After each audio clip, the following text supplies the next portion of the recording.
Happy New Year. When I left you in 2025, I challenged you to do a quick wrap up of the year. Now, I know some of you had zero energy to do any such thing, which is fair enough. 2025 was not great. In that wrap up, my last question was, what is the one thing you could upgrade in 2026 that would give you the biggest return on your investment?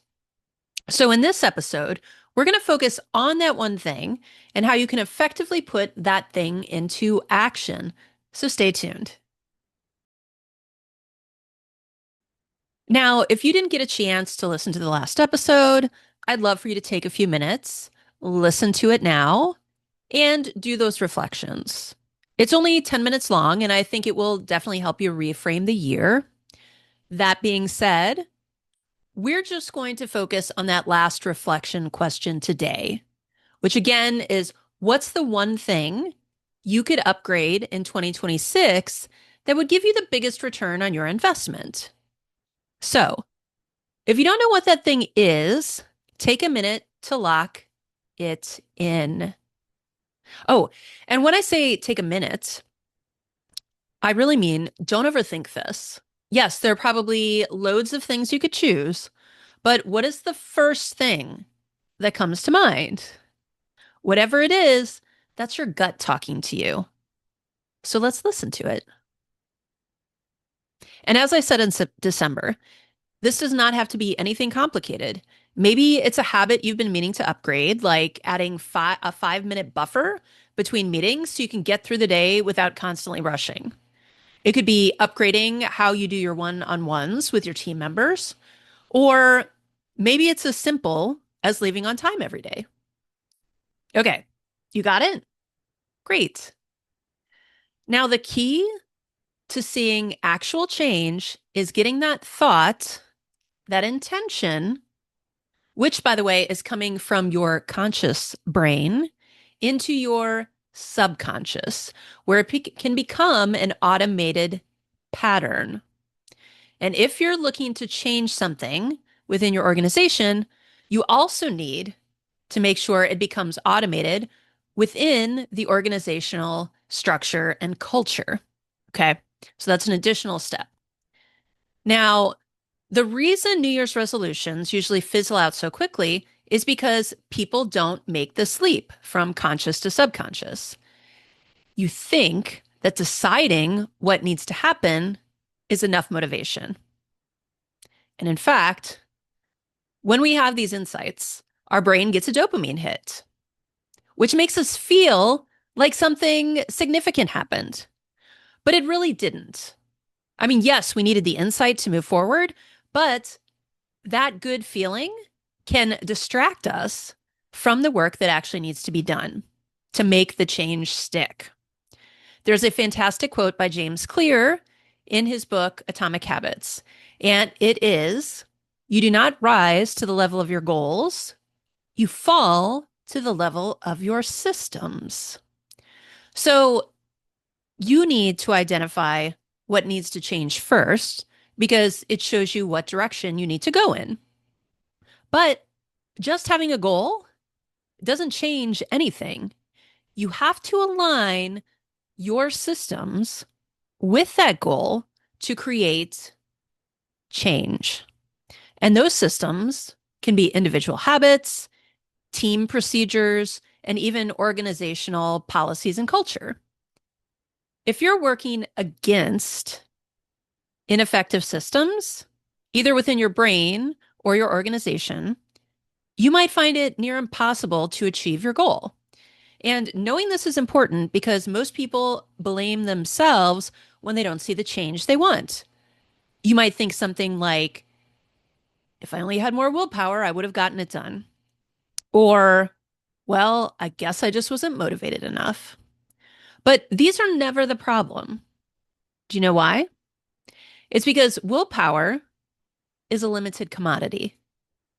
Willpower takes too much energy to be an efficient way to bring change.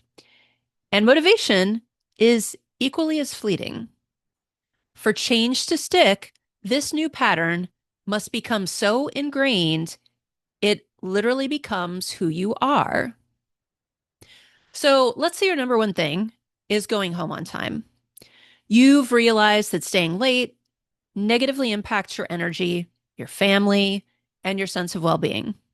So your conscious brain, which is the part of your brain that houses your creativity, free will, your ability to assess what's working and what isn't, decides, well, let's just go home on time then. Bam, problem solved. Sounds amazing, right? Who wouldn't want to do that? Well, it turns out you don't, at least not your subconscious. And we know that's true because you don't go home on time. Right now, you are simply the type of person who stays late. And this isn't a judgment, it's just a fact. If you were the type of person who went home on time, you would automatically do it without even thinking about it. And this is where the subconscious mind comes into play. Your brain wants to conserve energy. That's how it keeps you safe. So once it figures out the quote unquote right things to do in a situation, it automates it. And in this example, your subconscious believes staying late is important for your survival. Now, maybe it's because it believes staying late shows your boss what a hard worker you are, which minimizes your chances of being fired. Maybe it believes that your colleagues need to like you. So if you overperform by staying late, they won't be able to say anything negative about you. Now, it doesn't really matter what the reason is. Just know that why you've been staying late is because your brain believes doing so is necessary. And these patterns come from years of repeated messages that turn into beliefs about how you should think, feel, and behave. And those beliefs guide your actions. You cannot simply go home on time without addressing the underlying beliefs and patterns you already have. And those beliefs and patterns have an established neural network in your brain. That's why it's so easy to keep doing what you're doing and so challenging to make a change. But the good news is you can move into action, including upgrading your beliefs and patterns. When you repeat an action, that action turns into a habit. And when you repeat that habit long enough, it becomes a pattern. And once that pattern becomes strong enough, it displaces the old pattern, which in this case means you get to go home on time. Now, that's all big picture, which you need to understand as you think about your next steps. But let's talk about what you need to do to get started. First, you need to be very clear about what patterns you eventually want to see. And I say eventually because this is a longer process than any of us would really like.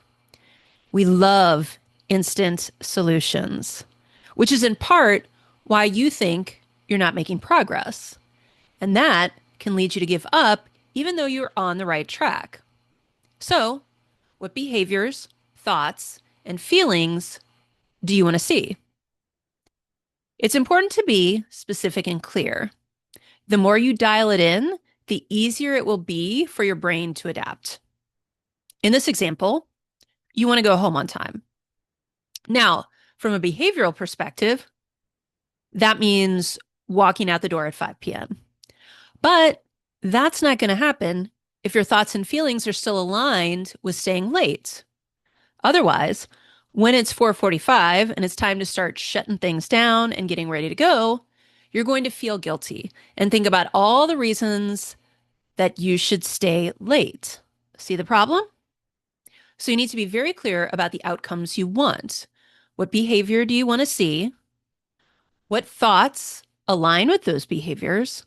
And how do you want to feel about it? They all need to be aligned, but they absolutely won't be at first. That is part of this process. You just need to get clear on them now so you know where you're headed and what needs to be adjusted. So back to our example, in an ideal world, you'd have a thought like, ooh, it's 5 p.m. I'm excited to go home on time.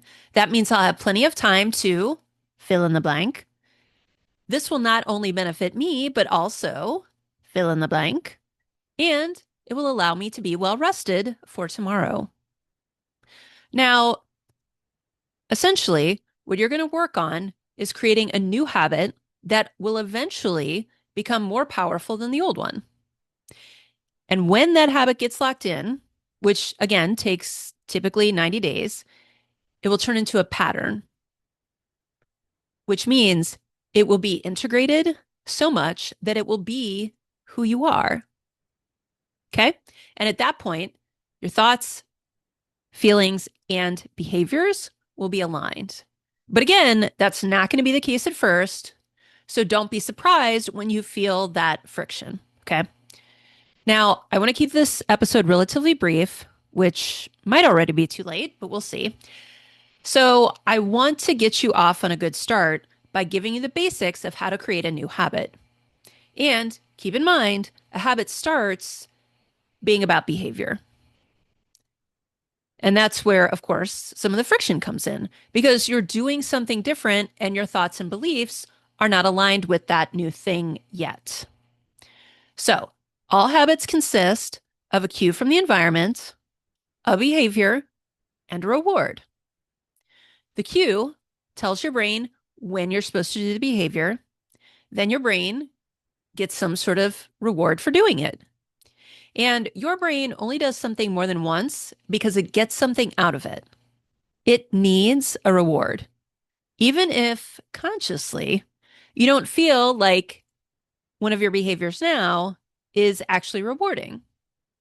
And I want to focus on the reward here a little bit more and then circle back to the cue.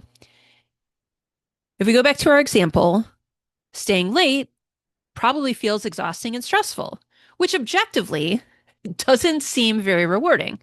But remember, those deeply held beliefs you might be carrying that working late proves you're an invaluable employee. So your reward is feeling relief that, now I won't get fired. Now, are you actually in danger of being fired if you go home on time? Probably not, but that doesn't matter. What matters is what your subconscious believes. Get it? Okay, so when you start your new habit, you've got to create a reward for yourself / your brain that keeps it interested enough in repeating this behavior. And it can really be anything that you want. Maybe it's that you get to walk to the parking garage with one of your favorite office mates.